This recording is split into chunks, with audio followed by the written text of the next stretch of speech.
Olá! Lembra o meu nome? Isso, Breno. Sou professor de Libras e esse é meu sinal. Hoje, eu e a professora Silvana iremos falar um pouco sobre as mudanças de compreensão da surdez em diferentes séculos e também qual o significado de ser surdo. Também ensinaremos alguns sinais muito importantes. Esperamos que vocês aproveitem muito esta aula, ok? Olá, professor Breno. Nós vamos estudar hoje a estrutura da Libras. Por mais que estejam todos ansiosos por aprender a sinalizar, existem muitos fatores que são importantíssimos para as pessoas, principalmente relacionados à formação de professores para surdos e ao uso dessa língua espaço-visual, que é a Libras. Até o século XV, as pessoas com surdez ou qualquer outra deficiência eram atiradas de rochedos, excluídas e até mesmo exterminadas por serem compreendidas como seres sem alma, castigo divino, como não humanos. Mas a partir do século XVI, o modo de ver e perceber os surdos começa a se modificar, ou melhor, ser modificado. Isso porque no século XVI, o médico Girolamo Cardano declarou publicamente que os surdos poderiam sim ser educados.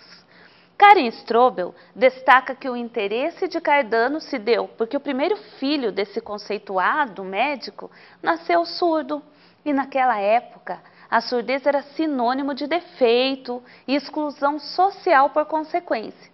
Portanto, o melhor modo de evitar o desagrado social era comprovar alguma habilidade, ou seja, ensinar a ler, a escrever, mas isso era para que pudessem assinar os papéis de heranças.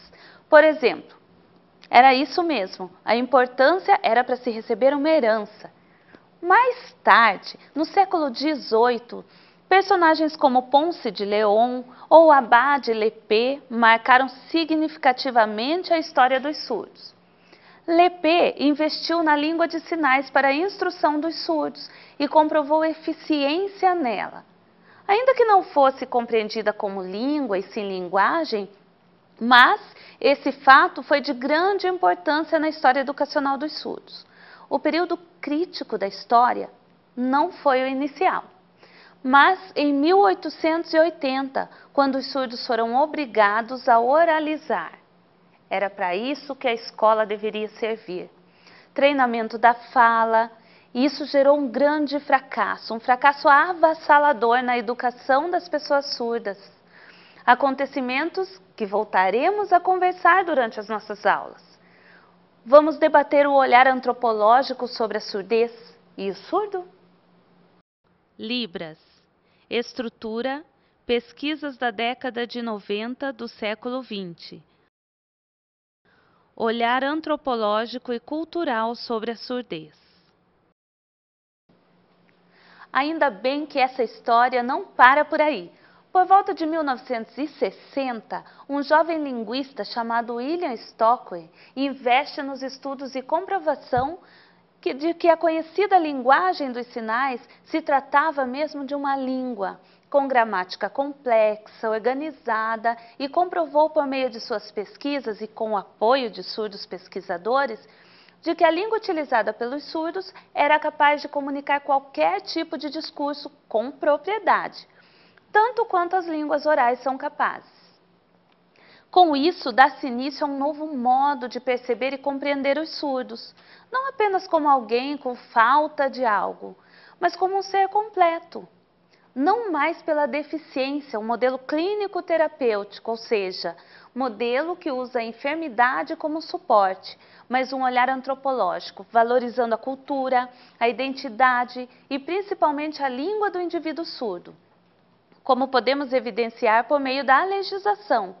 Vejamos o que nos traz a Lei 10.436, de 24 de abril de 2002, e o Decreto 5626, de 22 de dezembro de 2005.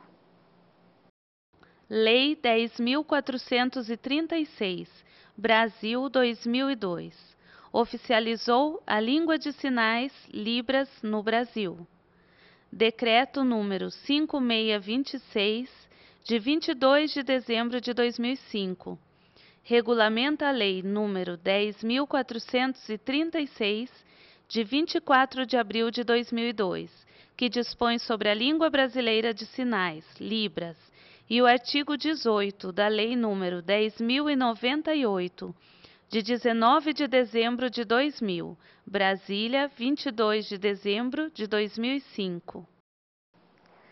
Libras é a língua de sinais usada pelos surdos no Brasil, diferente da língua portuguesa, principalmente pela sua modalidade, que é espaço visual. É uma língua de gramática completa, oficializada pela Lei 10.436, mas regulamentada pelo Decreto 5626/05. O decreto é que realmente faz a diferença nessa história. Através do decreto, os surdos podem firmar sua diversidade ou singularidade linguística, sua cultura, pois o documento destaca a terminologia a ser utilizada e ressalta que tanto os surdos quanto os deficientes auditivos têm perda bilateral, parcial ou total de 41 decibéis ou mais, mas os indivíduos surdos se diferenciam dos deficientes auditivos pela cultura, identidade e uso da língua de sinais.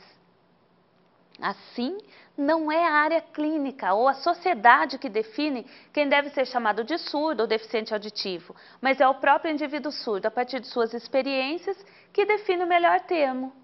Veja no material complementar o Decreto 5626 e a Lei 10.436, mas atente principalmente para o que está contido no nosso próximo slide. O Decreto 5626, de 22 de dezembro de 2005, destaca: artigo 1. Este decreto regulamenta a Lei 10.436, de 24 de abril de 2002, e o artigo 18 da Lei 10.098, de 19 de dezembro de 2000. Artigo 2º. Para os fins deste decreto, considera-se pessoa surda aquela que, por ter perda auditiva, compreende e interage com o mundo por meio de experiências visuais, manifestando sua cultura principalmente pelo uso da língua brasileira de sinais, Libras. Parágrafo único.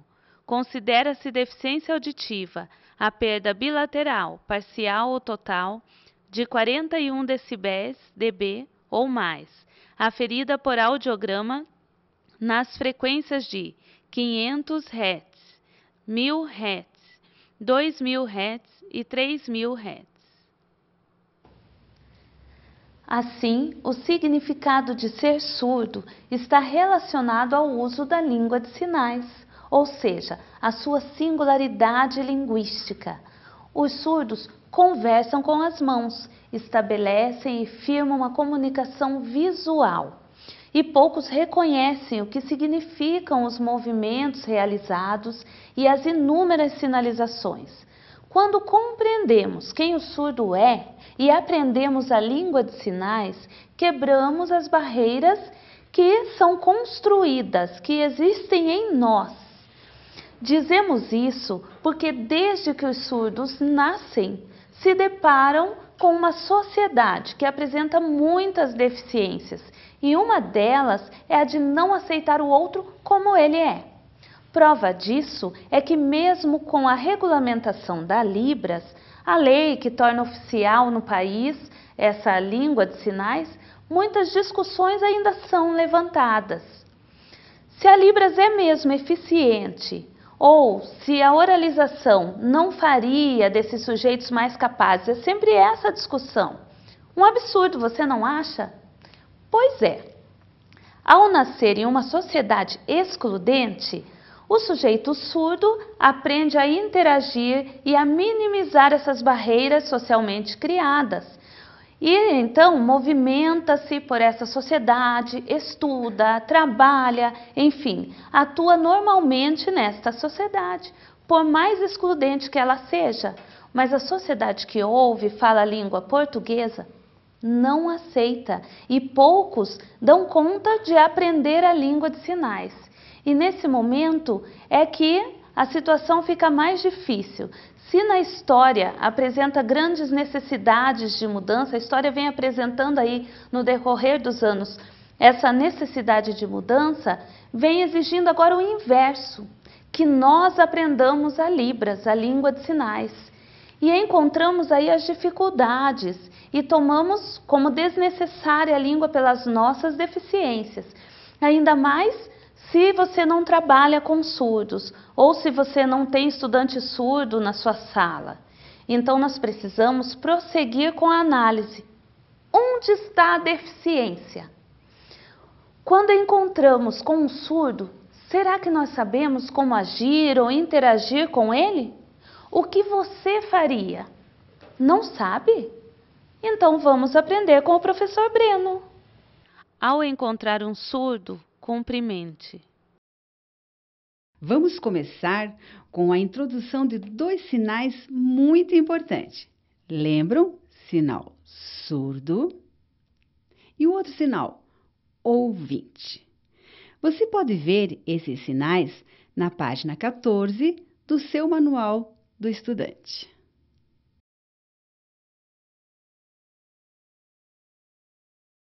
Vejamos agora alguns sinais de cumprimento. Quando você encontra uma pessoa, o que você diz? Oi, bom dia, boa tarde, boa noite. Viu? Você poderá encontrar os sinais nas páginas 14 e 15 do seu manual do estudante. Olha, é importante que você perceba que há algumas diferenças no modo de sinalizar, pois a Libras se modifica e se transforma. Agora, repita os sinais que aprendemos. Pratique. Você pode praticar sozinho ou escolher um amigo, um colega e praticar. Inicie uma conversa. Oi, bom dia, pratique. Pode perguntar para essa pessoa: você é surdo? Ou você é ouvinte? Certo? Aproveite esse tempo, estude e pratique. Atividade prática. Pratique os sinais aprendidos. Cumprimente alguém, pergunte a ele se é surdo ou ouvinte. Esse é o início de uma conversação em Libras. Use como base as páginas 14 e 15 do seu manual. Então, vocês viram com o professor alguns sinais de cumprimento. Entendemos que a pessoa surda, ao encontrar conosco, precisa ser tratada com respeito, e respeito sugere que aprendamos língua de sinais.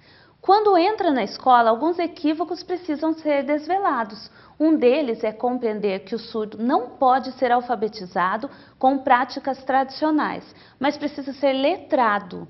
De um modo bem resumido, entendemos que letramento é a condição de quem não apenas sabe ler e escrever, e letrar é mais do que leitura da palavra, é leitura de mundo. Para que o letramento do surdo aconteça, ele precisa se apropriar da primeira língua para que possa adquirir uma segunda língua, ou seja, precisa se apropriar da Libras, que melhor organiza seu pensamento, e depois que essa língua for aprendida, deve aprender a língua portuguesa, que é a língua do nosso país, na modalidade escrita. E mais do que isso, que ele consiga compreender a sociedade, os outdoor, as revistas, os livros, as imagens, enfim, o mundo que o cerca. Por isso, esse tipo de leitura deve ser utilizada no trabalho em sala de aula. Algumas das características que envolvem o sujeito surdo e que devem ser consideradas para o letramento, digo não apenas consideradas, mas entendidas e trabalhadas para a superação, sem preconceito ou desconsideração das capacidades desse sujeito, são que a pessoa surda normalmente lê e escreve como um estrangeiro.